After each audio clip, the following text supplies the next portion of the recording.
Hello, as again introducing myself, Piyush Kaushik. I'm an advocate by profession and I have a finance background while being a CS professional student and also qualified the SEBI Mutual Fund Distributor examination. So आज जो topic हम discuss करने वाले हैं that is more related to what is the best thing to do as of now in terms of investment. So a lot of people, because of the present trend where markets are falling every day, people ask me like, what should be their next investment step? What should be their next investment step? So इस पूरे churning of questions which I get, I realized one thing that which you can invest in as of now and it is going to be profitable 100%, no doubt. So वो जो investment का option है वो था health insurance. सो बहुत सारे लोग जो होते हैं वो हेल्थ इंश्योरेंस नहीं लेते हैं इन द व्यू कि अभी तो यंग हैं, क्या ज़रूरत है लेने की, बाद में ले लेंगे. लाइक बहुत सारे इफ़ एंड बट्स उनके दिमाग में रहता है. बट हेल्थ इंश्योरेंस एक ऐसा चीज़ है कि अगर आपका एक बार कभी अनफॉर्चुनेटली अगर हो गया, और लाइक आज का जो डे टाइम लाइफस्टाइल है लोग का होता ही है, like once in a while you face a very heavy handedness of health bout on you. तो फॉर दैट इट्स बेटर कि आप हेल्थ इंश्योरेंस लें और उसमें कोई कॉम्प्रोमाइज़ ना करें, क्योंकि आपने कितना भी इन्वेस्टमेंट कर दिया आपने जस्ट जॉब पकड़ा और तब से आप इन्वेस्टमेंट कर रहे हो. अब इन्वेस्टमेंट का तो क्या है कि मार्केट्स अप एंड डाउन होते रहते हैं. तो मान लो मार्केट अप हो या डाउन, अगर डाउन में ही आपको बेचना पड़ गया अपने हेल्थ के लिए तो और ज़्यादा रो गया आप.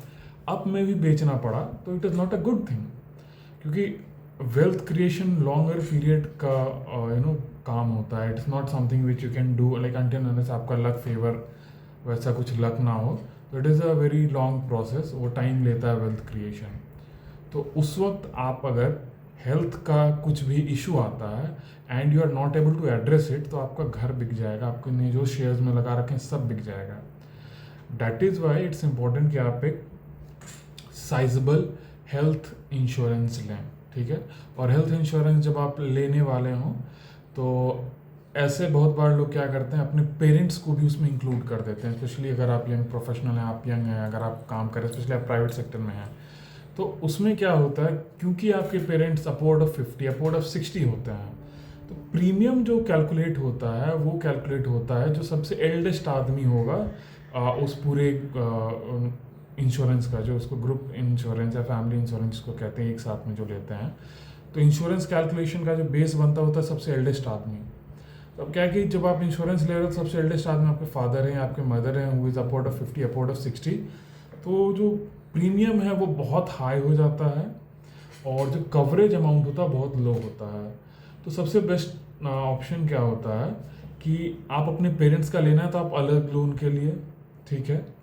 और अपना लेना है तो आप अलग लो. उससे क्या होगा कि आपका प्रीमियम कम होगा, कवरेज ज़्यादा होगा.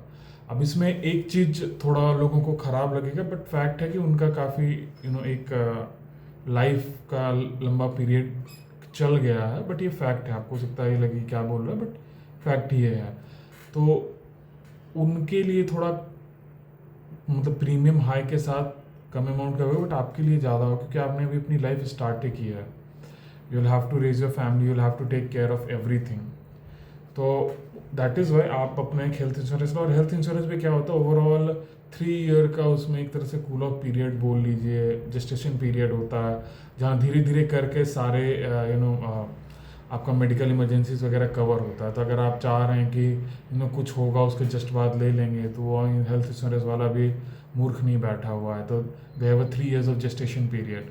तो that's why it's also necessary कि आप जल्दी से हेल्थ इंश्योरेंस लें कम एज में. और उसके बाद जब आपकी शादी हो तो अपने पार्टनर को भी उसमें इंक्लूड कर लें. फिर आपके बच्चे हो तो अपने बच्चों को भी इंक्लूड कर लें. नाउ अगेन जब आपके बच्चे समवट 18 to 25 के आसपास हों तो उस वक्त फिर आप अपने बच्चों के लिए फ्रेश इंश्योरेंस ले लें. क्यों? क्योंकि उनका प्रीमियम कम होगा और उनको कवरेज ज़्यादा मिलेगा.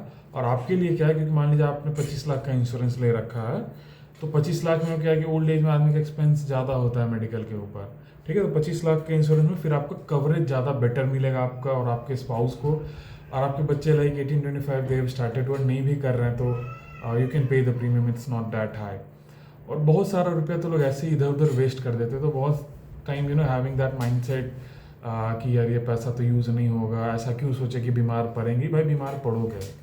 ठीक है. आप वैसा मोदी जी नहीं हो कि कभी आप छुट्टी नहीं ले रहे हैं, और 4-4 घंटे काम करके काम नहीं, मोदी जी का ही वैसा होता है या योगी जी का ही वैसा होता है। बाकी लोग जो एवरेज होते हैं उनको 10 तरह की बीमारियां होंगी। और मान लो कोई गवर्नमेंट सर्विस में तो उसको तो फिर भी CGSH जो होता है, सेंट्रल गवर्नमेंट हेल्थ स्कीम हो गया, या PSUs का होता है। बट जो प्राइवेट सेक्टर के होते हैं उनको प्रॉपर कवरेज नहीं है। इनफैक्ट PSUs में भी सब जगह उतना प्रॉपर कवरेज भी नहीं मिलता है। तो और प्राइवेट सेक्टर में जो लोग रहते हो कहते हैं यार मेरे तो कंपनी ने दे रखा है। अरे भाई, कंपनी ने जो दे रखा है ना, बहुत बार उसमें आप पता करो आसपास में, वो प्रीमियम पे नहीं करते हैं। वो बस ऑन पेपर है कि भाई हो गया, तो मान लो कोई लैप्स हो गया या बिकॉज ऑफ सर्टेन रीज़न आपने जॉब छोड़ा, कुछ और करना चाह रहे हो, और उस पीरियड में उसमें इफ एंड बट भी ज़्यादा रहता है, जो लिमिटेशंस वगैरह ज़्यादा रहती हैं कंपनी वाले में।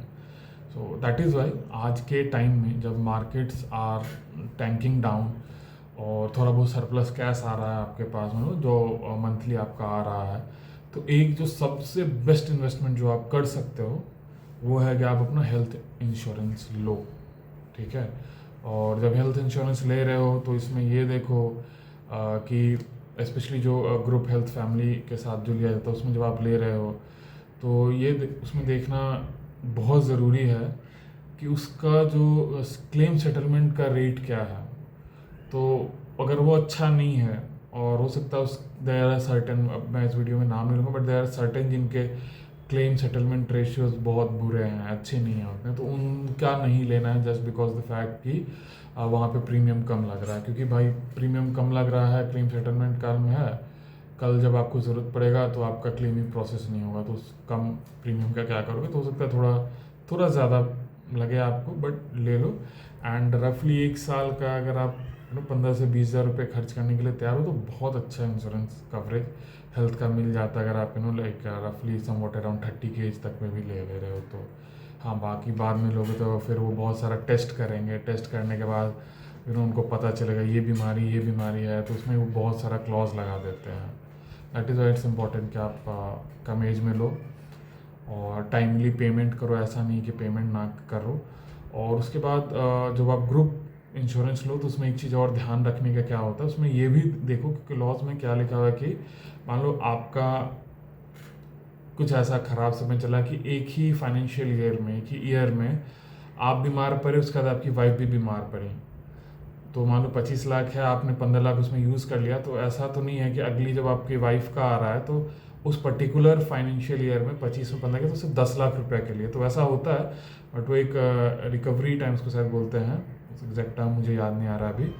तो उसमें क्या होता है, मान बहुत सारे में क्या होता है 3 महीने बाद it again gets to 3 lakh rupees, it again gets to 25 lakh rupees, again वो 25 लाख रुपीज़। तो वो देख लो कि कितना कवरेज मिल रहा है, क्या मिल रहा है, सब चीज़ चेक करके, और आज की डेट में एक इन्फॉर्म्ड चॉइस डिसीजन लो।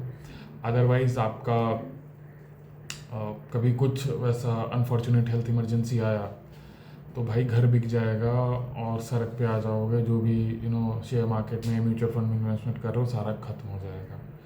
तो डैट इज़ एक sizeable amount of insurance claim लो। ठीक है, चलो बाय आज के लिए, and like share and subscribe. मिलते हैं नेक्स्ट वीडियो में।